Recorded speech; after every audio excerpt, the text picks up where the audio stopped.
ശിവോഹം ജയ് വീരഹനുമാൻ.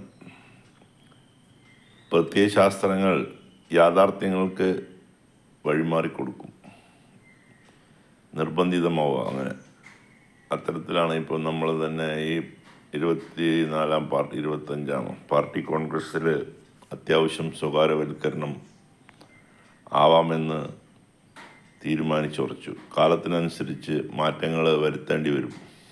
അപ്പോൾ അത്യാവശ്യം സ്വകാര്യവൽക്കരണം ആവാം. അത്യാവശ്യമല്ല, പൂർണ്ണമായിട്ടും ആവാം. ആയേ പറ്റുള്ളൂ, വേറെ വഴിയില്ല. കാറൽ മാർക്സ് എന്ന് പറയുന്ന സൈദ്ധാന്തികൻ്റെ ആത്മാവൊന്നും ഇല്ലല്ലോ. പിന്നെ ഇപ്പോൾ ഇത് കാണാനായിട്ട് അദ്ദേഹം അവിടെ ഇരിക്കുന്നുണ്ടാവില്ല. അല്ല, ഇത് തന്നെയാണ് ശരിയും. ശരികളുടെ പുറകിൽ നമുക്ക് പോയല്ലോ യാഥാർത്ഥ്യങ്ങളിൽ. നമ്മൾ തിരിച്ചറിവില്ലാതെ യാഥാർത്ഥ്യങ്ങൾ ചിലപ്പോൾ പുറംതിരിഞ്ഞ് നിൽക്കും. 1972 ഇവിടെ ആ കോതകളെങ്ങനെ അവിടെ ആ മൂച്ചിയുടെ താഴത്ത് ട്രാക്ടർ വന്നപ്പോൾ 5-6 ആൾ, അന്ന് എനിക്ക് 64, 8 വയസ്സാണ്, ഓർമ്മയുണ്ട്. 3ാം ക്ലാസ് പഠിക്കുമ്പോൾ 5-8 ആളുകൾ ഇറങ്ങി ഒരു പുതിയ ട്രാക്ടർ ഓടുന്നതിന് തല്ലിപ്പൊളിക്കുന്ന ഒരു ചിത്രം ഇന്നും ഓർമ്മയിലുണ്ട്. അങ്ങനെ ഒരു ട്രാക്ടറിനെ തല്ലിപ്പൊളിച്ചു. ഞാനൊക്കെ അപ്പോൾ ഭയത്തോട് ഓടിയിട്ടാണ് എന്താ ഇവിടെ സംഭവിക്കുന്നത്. ട്രാക്ടർ ഓടിക്കൊണ്ടിരിക്കുന്ന 3-4 ആൾ പാടത്തേക്ക് ഇറങ്ങുന്നു. അതിൻ്റെ ഫുട്ബോർഡിലും അവിടെ ഇവിടെയൊക്കെ തല്ലി അത്യാവശ്യം കിടക്ക വരുത്തി. പിന്നെ ട്രാക്ടർ അവിടെ നിന്നു. പിന്നെ ആ ട്രാക്ടർ അന്ന് അവിടെ പോയി. പക്ഷെ അന്ന് ധാരാളം കന്നുകളും പൂട്ടും കൊയ്ത്തുത്സവമൊക്കെ ഉണ്ടായിരുന്നു. അപ്പോൾ ആ പഴമയുടെ അതൊക്കെ കാണാൻ നമുക്ക് ആഗ്രഹമാണ്. പക്ഷേ കാലം പരിണാമ സിദ്ധാന്തത്തിലൂടെ മാറിക്കൊണ്ടേയിരിക്കുമ്പോൾ നമ്മൾ മാറി വെക്കുള്ളൂ. പക്ഷേ ചൂഷണം ചെയ്യപ്പെടുന്നത് 90% ആളുകളും ഇവിടെ ചൂഷണം ചെയ്തിട്ടാണ് ജീവിക്കുന്നത്. അധ്വാനിച്ച് ജീവിക്കുന്നവരുടെ എണ്ണം 10%. കൃഷിക്കാരൻ അധ്വാനിയാണ്, അവൻ്റെ അധ്വാനത്തിൻ്റെ പങ്ക് പറ്റി നമ്മൾ ജീവിക്കുകയാണ്. ഇപ്പോൾ നിങ്ങളെ അന്ധവിശ്വാസത്തിൻ്റെ പേരിൽ നിങ്ങളുടെ ആരെങ്കിലും മരണപ്പെട്ട് കഴിഞ്ഞാൽ കൊല്ലം നിങ്ങൾ ബലികർമ്മങ്ങൾക്ക് പോകും. ഈ ബലികർമ്മ പുരകളിലൊക്കെ ഒരാൾക്ക് 500, 700, 800 വാങ്ങുന്നത് പൂജയ്ക്ക്. നിങ്ങൾ ആ വിശ്വാസത്തിൽ അവിടെ പോയി പൂജ ചെയ്യണം. 10 പേര് പോയി കഴിഞ്ഞാൽ ചിലപ്പോൾ നമ്മൾ വിചാരിക്കും 100 രൂപ 50 രൂപയായിരിക്കും ഒരാൾക്ക് ദക്ഷിണാന്ന്. പക്ഷേ ഒരാൾക്ക് 750 വാങ്ങുന്ന ചരിത്രം.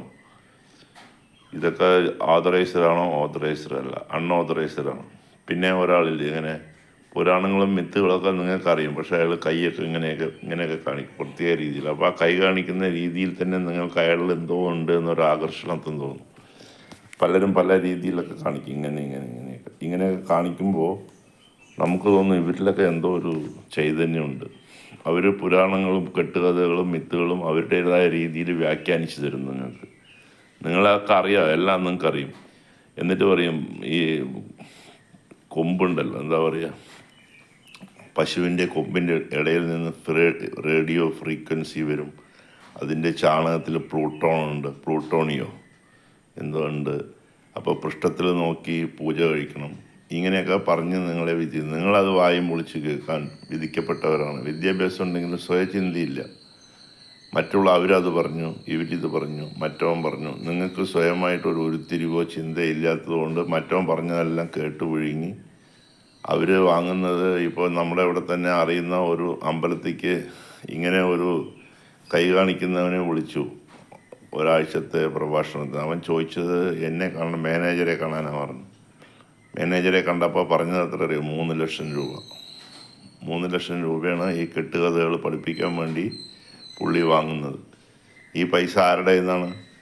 അന്നാൾ 400 രൂപയ്ക്കും 375 രൂപയ്ക്കും പണിയെടുക്കുന്ന പാവപ്പെട്ട കൂലിപ്പണിക്കാരൻ്റെ കയ്യിൽ 2000, 1000 എന്ന് വാങ്ങിക്കൊണ്ടുപോയിട്ട് ഇത്തരം ചൂഷണങ്ങൾക്ക് നമ്മൾ ഇടപെടണം. ഇതൊന്നും പറഞ്ഞു കഴിയുമ്പോൾ നമ്മൾ ഒറ്റപ്പെടുകയാണ്.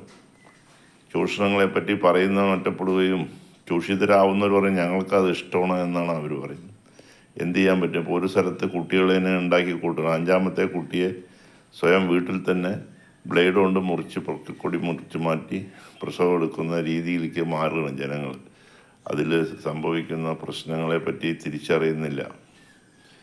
അപ്പോൾ നിങ്ങൾ യുക്തിസഹമായി ചിന്തിക്കുകയും നിങ്ങളുടെ തല മറ്റവൻ്റെ കക്ഷത്ത് വെച്ച് കൊടുക്കാതിരിക്കുകയും ചെയ്യുക എന്നതാണ് സ്വാമിക്ക് ഇന്ന് തരാനുള്ള മെസ്സേജ്. സ്വാമി പറയുന്നതൊന്നും പൂർണ്ണമായിട്ട് ആരും കേൾക്കില്ല. എന്നിട്ട് ആലും മൂടുമില്ലാതെ അതിനനുസരിച്ച് പ്രതികരിക്കുന്ന ആളുകളുടെ എണ്ണമാണ് കൂടുതൽ. എന്ത് ചെയ്യാൻ പറ്റും? സങ്കടം, ദുഃഖം.